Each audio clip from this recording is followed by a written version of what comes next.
she has now been upgraded to a Flagrant 2. So basically, all they had to do was just eject her.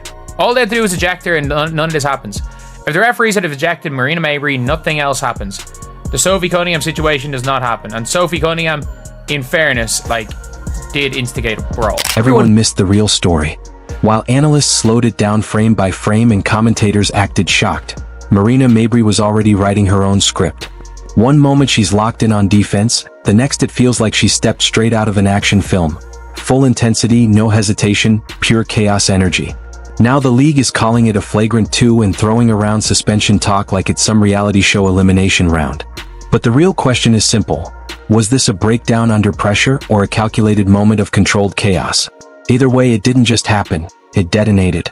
And it's got people talking louder than the game itself. She said, Marina Mabrey's technical foul from the Fever Sun game has been upgraded to a Flagrant 2, the league told ESPN. A Flagrant 2 comes from a standard fine. Everyone wants to talk about Marina Mabrey like she just woke up, chose chaos, and went around body slamming people for sport. But let's slow it down for a second. If you actually watched the game, not the clipped highlight someone reposted between sips of an iced latte, you saw what really happened. The officials took what felt like an eternity, a full 10 minutes to review the play. In basketball terms, that's basically an entire streaming episode with opening credits and a recap. And after all that, they somehow landed on nothing flagrant. 10 minutes of review for a conclusion that didn't change anything. At that point, it stops feeling like a call and starts feeling like a group therapy session where nobody agreed on the same reality. So I went through Marina Mabrey's comments the other day, and this is something that I'm really passionate about letting athletes know about this shit, because I think you get really encouraged by your fans, trying to tell you to go back at the trolls and shit like that. I think you guys are welcoming it way too much. And Marina Mabrey, I'm sure she had a lot of fans. I was one of her fans. I really loved her as a player until all of that shit happened. To me, that, I'm a ball player. That shit, you don't do that shit, man. It's just the way it happened. Shit like that would never happen in the men's league. You would never see a dude in the league getting his eye poked out and, him having his hand over his eye and then somebody just come hit check him or just, sneak him on some sucker shit. To me, that's like some coward shit. Now here's the kicker. What everyone with two working eyes saw was a clear Flagrant 2. Not borderline. Not play on. Not some soft warning you shrug off and forget by the next possession. A textbook Flagrant 2. Mabrey got launched like it was an NFL playoff hit, not a basketball possession. The kind of contact you expect between helmets and pads, not on a hardwood floor where most conflicts are usually settled with a stare, a shove, or a quiet say less moment. And that's why it hit differently, because in real time it didn't look like incidental contact or a basketball play gone messy. It looked like something that crossed the line entirely, the kind of moment that normally doesn't get debated for minutes, it gets categorized instantly. All she sees is her opportunity to get her lick on Caitlin Clark. All she sees is her opportunity to say, Caitlin Clark, how dare you come in this league and steal my shine? How dare you? Marina Mabrey took her shot. But no, not in the WNBA. Here, when someone gets bulldozed in slow motion with full extension and a side of pure chaos, the response from the officials somehow feels like your grandma trying to reset the Wi-Fi, confused, hesitant, and ultimately not fully sure what just happened. They huddled for what felt like forever, staring at the replay like it was some unsolved mystery from another era. Every angle, every freeze frame, every slow motion replay just added more questions instead of answers. And after all that deliberation, the verdict they walked out with didn't just feel surprising. It felt like it belonged in a completely different conversation than the one everyone watching the game was actually having. The officiating in this league makes the NFL officials look good. That is crazy that entire sentence just rolled out of my mouth. Because the NFL officials are so bad that a lot of people think the game is rigged or scripted. By the way, I've seen that about the WNBA as of late too. Are the officials trying to navigate games in certain directions? I get what you're going for, but calling it an assault crosses into language that turns a sports play into a criminal accusation. And that's not accurate or fair in this context. What you can say, without exaggerating it, is that the play looked forceful, controversial, and heavily debated, especially given how differently fans and officials interpreted it after review. Here's a cleaner rewrite that keeps the intensity without going off the rails. This wasn't even a borderline call. From the way it looked in real time and in replay, it felt pretty clear-cut to a lot of viewers. The contact between Marina Mabrey and Caitlin Clark was strong enough to spark immediate debate, yet the officials went to the monitor and somehow still saw it differently. Instead of a quick, decisive ruling, we got a long review that only added confusion. Every angle raised more questions than answers, and by the end it felt like the interpretation of the play depended entirely on who you asked. For some fans it looked like an obvious flagrant.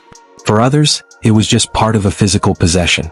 And that gap in perception is exactly why it's still being argued after the final whistle. And let me tell y'all something, man. The WNBA need to cut this shit out, man. They need to cut this shit out immediately, man. That girl, whatever the hell her name is, I'm gonna call her Jane Doe. That's how much pub she get on this channel. Jane Doe. Jane Doe was fouling Caitlin Clark all goddamn night, bruh. Hitting her all in the face, smacking her all in her face, man. It's okay to play tough defense, man. But fouling, this ain't rugby, bruh. This ain't, this not that, bro. It's not that. Now let's talk about accountability. Every major league has some form of centralized review system, whether it's the NFL's Replay Command Center, the NBA's last 2-minute reports, or the NHL's Situation Room. The idea is simple: reduce human error when the game gets chaotic and the calls get harder.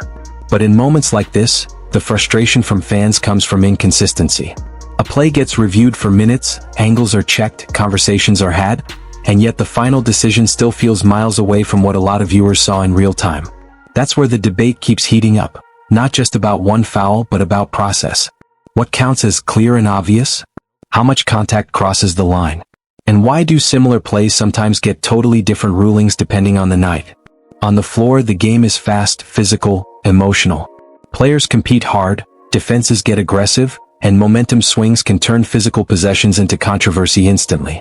And when that happens, fans want one thing above all else: consistency. Because right now, the biggest argument isn't just about a single call, it's about whether the system reviewing it always sees the game the same way everyone else does. It's exactly what you expect, right, out of fierce competition. So I started talking to the officials in the first quarter, and we knew this was going to happen. You could tell it was going to happen. So they got to get control of it. They got to be better. They got to be better. So Sophie was trying to hold on to her, still had a good grip on her, pulls her down, but it looked like Sheldon was kind of doing a tad bit too much, man. Doing a tad bit too much. Ends up falling, and now we're going at it. Look at this. Now we're going at it. Sophie was waiting on it. Now, I thought the chat was playing when they told me Sophie had a black belt. So back to the office. Picture it. Heated reactions from players involved in a controversial sequence, the kind of moment that always ends up in review discussions and league conversations afterward. The door shuts. Phones go quiet. Somewhere in the background, someone's rewatching the clip for the 10th time like it's a forensic case study. 5 minutes pass. Then 10. And when the decision finally comes out, it feels less like clarity and more like another layer of confusion added to an already messy situation. And that's where the frustration starts. Because fans aren't just reacting to one play, they're reacting to a pattern. Inconsistency in officiating. Inconsistency in discipline. And the feeling that similar physical plays are sometimes judged completely differently depending on context, timing, or interpretation. Players are competing hard. Defenses are physical. Emotions are high. That part of the game is real. But when things escalate, the expectation is simple. Clear standards, consistent enforcement, and transparent reasoning when decisions are made. Instead, what we often get is debate that lasts longer than the game itself. Fans arguing, analysts breaking it down frame by frame, and everyone still unsure where the line actually is. And that's the real issue at the center of all this. Not one moment, but how those moments are handled after the whistle blows. What's the right number of teams? I don't think it should be more than 16. Like, how do you know what the right number is? I think you're right, Bill. You don't want to degrade the quality of the game by bringing in too many teams too fast. That's why people thought, like, my first thing I should have done is when I came in was expansion. And I said, no, we've got a lot of transformation of the business model, the economic model. We got to build confidence in this league, bring investment into this league and capital, get our owners all on the same page. And so that's what we've done. And now it's time to expand, which you're going to see the Valkyries this year out. If you want the league to grow, start with the basics. Consistent officiating. Call the obvious contact. Apply the same standard every possession.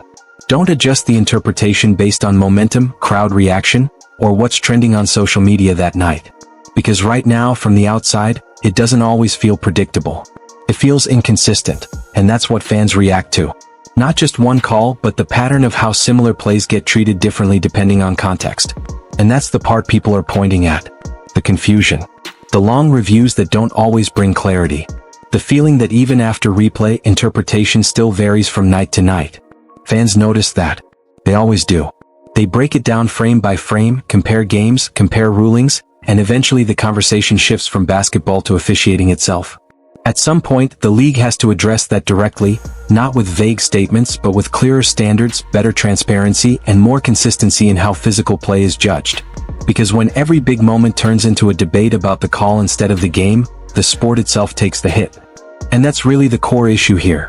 Not one play, not one player, but the need for a system where everyone, players, coaches, and fans, can actually understand what will and won't be called before it happens. You won't come out and speak against the abuse that Caitlin Clark has taken and will continue to take until you do something. Until you do something, Kathy Engelbert, this is on your head. And if things don't get clearer, then fans are going to keep joking about turning it into some kind of winner fixes the rulebook scenario, because right now the frustration is coming from inconsistency, not just individual plays.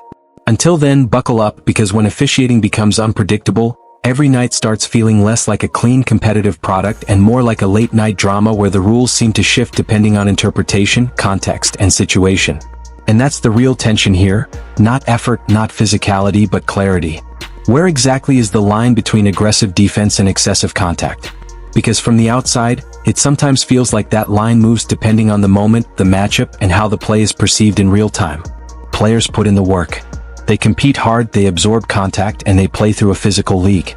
But when decisions after the whistle feel inconsistent, it naturally becomes part of the conversation. And that's where frustration builds. Not from one isolated moment, but from the feeling that similar actions don't always receive similar outcomes. At that point, the debate stops being just about basketball and starts being about process, how the game is officiated, how reviews are handled, and how much transparency exists in those decisions. Because when every physical possession can turn into a post-game argument, the sport risks losing clarity in the moments that matter most. And that's the core issue.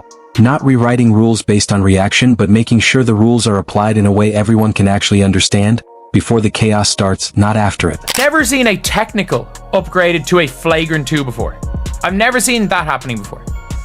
Like, it wasn't even called a flagrant 1, it was a tech upgraded to a flagrant 2. And obviously nobody getting suspended is the right thing. Nobody getting suspended. These dumbasses are going to say Sophie deserves to be suspended. Like, if you suspend one, you suspend both. You can almost hear the corporate gears turning behind the scenes. How do we protect the brand? How do we control the narrative? How do we keep everything moving smoothly on the surface? But the truth is, the conversation keeps coming back to the same point, the product on the floor. Because when officiating feels inconsistent, it doesn't matter how polished the broadcast is or how strong the marketing push is. The perception of the game gets shaped by what happens in those key moments when calls are made, or aren't made, with limited clarity. And that's where the concern really sits. Not in one isolated play, but in how decisions are interpreted in real time, and how those interpretations are explained afterward. Fans notice patterns.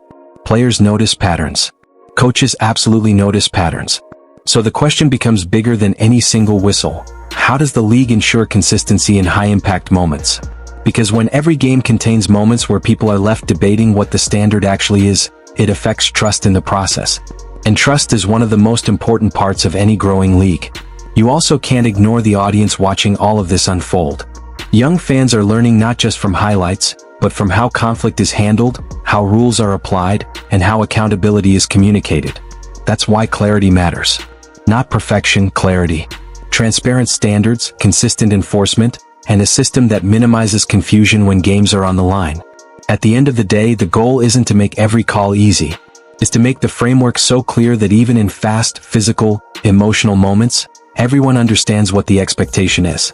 Because when the game is debated more than it's understood, that's when the system itself becomes part of the story. This because if Marina Mabrey's foul during the game was called a flagrant 2, like it was upgraded to, then she would have been ejected during the game. And I don't think any of this stuff with Sophie and JC would have happened at the end of the game if the refs would have gotten control of the game much earlier on. And I do think if they would have ejected Marina Mabrey during that whole play when she completely blindsided Caitlyn, it wasn't a basketball play, it was after the whistle. If she would have been ejected at that point in time, I think it would have set the tone for the rest of the game. There needs to be a reckoning, but not the kind buried in a carefully worded statement or softened by league PR language.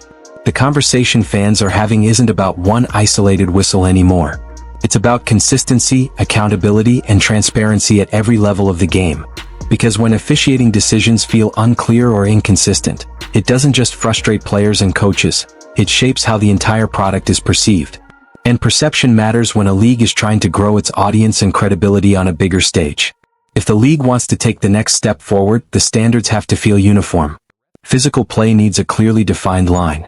Review processes need to actually bring clarity. And when controversial moments happen, as they inevitably will, there has to be a transparent explanation of how those decisions are reached. Fans aren't asking for perfection. They're asking for consistency they can understand and trust. And players deserve that same clarity. They compete in a physical, high-pressure environment where emotions run high and every possession matters. In that context, ambiguity around what is or isn't allowed only fuels frustration on all sides. This isn't about one game or one moment. It's about whether the structure around the game keeps up with the speed and intensity of the product on the floor. Because when confusion becomes the headline instead of basketball itself, that's when the league has a real communication and process problem, not just a single call problem. The path forward isn't punishment or outrage. It's clarity, consistency, and accountability applied evenly, every night, for every team. That's how trust is built. And that's what determines whether the game is taken seriously at the level it's trying to reach.